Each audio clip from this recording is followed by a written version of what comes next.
Hi, this is Derek Top. I'm with Opus Research at the Intelligent Assistance Conference, and I'm with David Lloyd from 24/7, recently acquired by 24/7 about just under a year ago when we were IntelliResponse Systems.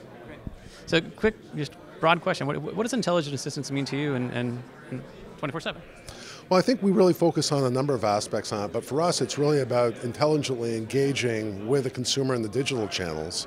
But more and more we're seeing that bleed over where you have the intelligent assistant able to go into voice channels, chat and others to really allow a customer to move between channels with that concierge or that automated virtual agent or assistant in their channels to assist them in each step of the way.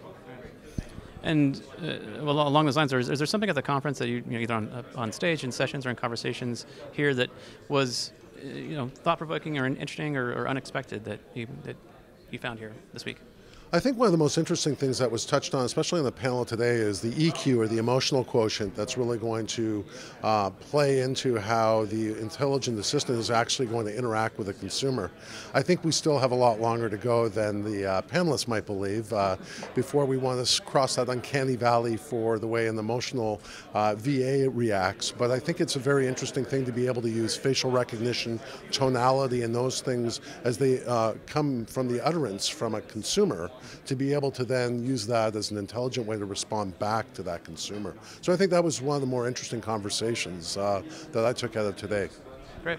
And then maybe even in a more near term, 18 months or so, what do you think is going to change in the industry? Is it from a technology perspective or from a market perspective? Are things accelerating? And what do you see happening in the next 18 months? Well, I know for us, we're seeing a huge acceleration. So we've had a lot of new healthcare clients this year, banking clients, and telco.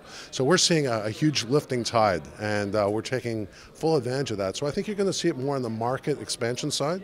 I think we're slowly moving out of evangelizing into actually education, and I think that's a big step change for the industry.